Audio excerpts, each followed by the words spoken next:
దేవునికి స్తోత్రములు. దేవుని బిడ్డలారంతా క్షేమంగా ఉన్నారండి. ప్రతిరోజు ప్రభువారు చక్కటి వాగ్దానాల ద్వారా మనతో మాట్లాడి మనల్ని ఎంతగానో ఆశీర్వదిస్తూ ఉన్నారు. ఆయనకే మహిమ. అంతా క్షేమంగా ఉన్నారండి. ఈరోజు దేవుని వాగ్దానం కీర్తనలు 147 11వ వచనం. తన యందు భయభక్తులు గల వారి యందు, తన కృప కొరకు కనిపెట్టు వారి యందు యెహోవా ఆనందించి వాడై ఉన్నాడు. దేవునికి స్తోత్రం. హల్లెలూయా.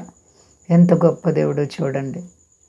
తన యందు భయభక్తులు గల వారి యందు, దేవుని యందు ఎవరైతే భయభక్తులు కలిగి ఉంటారో, విశ్వాసం కలిగి ఉంటారో, విరిగి నలిగిన హృదయంతో దేవుని కొరకు ఆరాధిస్తారో, అట్టి వారి యందంటండి ఆయనంట కృప కొరకు కనిపెట్టాలంటండి. ఆయన కృప కొరకు మనము దేవుని కృప కొరకు కనిపెట్టాలి. దేవుని దయ కొరకు కనిపెట్టాలి. ఎదురు చూడాలి. ప్రార్థన అనుభవాన్ని కలిగి ఉండాలి అండి. అలాంటి వారి మీద ఆయన యొక్క కృప ఎప్పటికీ కూడా తొలగిపోదు. ఆయన ఎప్పుడైతే మనం ఆయన కృప కొరకు కనిపెట్టి ఆయన యందు భయభక్తులు కలిగి ఉంటామో వారి పట్లంట యెహోవా ఆనందిస్తారంట. దేవుడు నిన్ను బట్టి ఆనందించాలంటే నువ్వు దేవుని కొరకు ఎదురు చూడాలి. దేవునిని ప్రేమించాలి.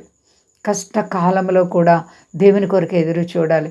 చాలామంది అన్నీ బాగున్నాయి అంటే దేవుడు అక్కర్లేదు. కొంతమందికి కష్టాలు వచ్చినప్పుడు దేవుడా అని దేవుని దగ్గరికి వస్తారు. కష్టాలు తొలగిపోతే మరలా దేవుని వైపు చూడరు. అది మంచిది కాదు. ఎప్పటికీ దేవునిలో కృతజ్ఞత విశ్వాసం కలిగి ఉండాలి. శ్రమల్లో, బాధల్లో ఉన్న, సంతోషాల్లో ఉన్న విశ్వాసానికి అప్పటి నిత్యము ప్రార్థించాలి. ప్రేమగల దేవునికి నీవు లోబడుతున్నావా? విశ్వాసాన్ని కాపాడుకుంటున్నావా? ప్రియ సహోదరి సహోదర, ఆయన యందు నీవు భయభక్తులు కలిగి ఉన్నావా? ఆయన కృప ఎంత గొప్పదో, అమూల్యమైంది ఆయన కృప. ఏ యోగ్యత లేని మనకి గొప్ప రక్షణ ఇచ్చి నశించిపోతున్న మనల్ని విమోచించారు. కాబట్టి ఆయనకు మనం ఎంతో కృతజ్ఞులం. దేవాతి దేవునికి భయభక్తులు కలిగి ఉన్నావా? నమ్మకత్వాన్ని కాపాడుకుంటున్నావా? ప్రియమైన సహోదరి సహోదర, ఆయన్ని బట్టి ఆనందించాలంటే మరి నీవు ఆయనలో ఎలా నడుచుకుంటున్నావు? నీ ప్రవర్తన ఎలా ఉంది? నీ విశ్వాసం, నీ భక్తి, నీ ప్రార్థన జీవితం ఎలా ఉంది? నిన్ను ప్రభు మోడిబారిపోయిన జీవితాన్ని సిగరింప చేయాలంటే విశ్వాసం, భయభక్తులు ఆయనలో ఉండాలి. యథార్థమైన హృదయం నీలో ఉండాలి. నీ చెడు హృదయాన్ని తొలగించుకో. నీవు ప్రభు రక్తంలో కడగబడాలి. నీ అంతరాత్మ శుద్ధీకరింపబడాలి. నీ ప్రభు నీ జీవితంలో వింత కార్యాలు ఎన్నైనా చేయగలరు. నమ్మటి నీ వలనైతే నమ్మేవానికి సమస్తము సాధ్యమని దేవుడు మాట్లాడుతున్నారు. కాబట్టి నిన్ను బట్టి దేవుడు ఆనందిస్తున్నారా? దుఃఖపడుతున్నారా? నిన్ను బట్టి ప్రభు ఏం చేస్తున్నారు? ప్రభుని సంతోషపరుస్తున్నావా? ప్రియమైన సహోదరి సహోదర, అంతరాత్మను కడుక్కుందాం. దేవుని వైపు తిరుగుదాం. ఆయన బిడ్డలుగా నడుచుకుందాం. రాకడ ఆసన్నమైపోతుంది. ఇంకా సిద్ధపాటు లేకపోతే దేవుడు వస్తే నువ్వు ఎక్కడుంటావు? విడవబడటానికి వీల్లేదు.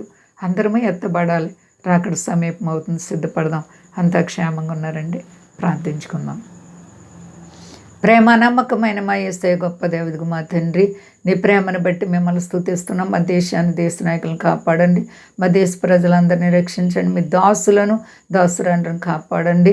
అవును ప్రభువా, నిన్ను ప్రేమించే వారు ఉండాలి అయ్యా. నీ యందు భయభక్తులు కలిగిన వారు ఉండాలి. నీ కృప కొరకు ఎదురు చూసేవారు ఉండాలి. వారిని బట్టి నీవు ఆనందించే దేవుడో నైనా, మేము నిన్ను సంతోషపరిచేవారుగా మమ్మల్ని సిద్ధపరచండి. ఆయన సర్వప్రపంచాన్ని కాపాడండి. సమస్త దేశాలని కాపాడండి ప్రభువా. సమస్త ప్రజలకు నెమ్మదిచ్చేవాడు నీవే ప్రభువా. మా దేశంలో అందరూ కూడా నీ వైపు తిరగాలి ప్రభువా. సర్వమానవాల్ని మీరు ఆశీర్వదించండి. అలాగే ప్రభువా, ఈ యొక్క కడవరి కాలంలో నీ కొరకు నిజమైన సిద్ధపాటి భయభక్తులు కలిగిన జీవితాలు దయచి, కష్టాలు, బాధలు, రుణాలు, ఆర్థిక పరిస్థితులు ఉన్న ప్రతి బిడ్డలకు యేసు నామములో విడుదల కలుగును గాక. అందరికీ క్షేమాన్నిచ్చి మహిమ పొందు. శక్తి కలిసేనామని అడుగుతున్నాను తండ్రి. ఆమేన్. అందరికీ వందనాలండి. మా కొరకు పరిచయం కొరకు అందరూ ప్రార్థించండి. ప్రభువారు మిమ్మలను, మీ బిడ్డలను, మీ కుటుంబాన్ని దీవించి ఆశీర్వదించును గాక. ఆమేన్.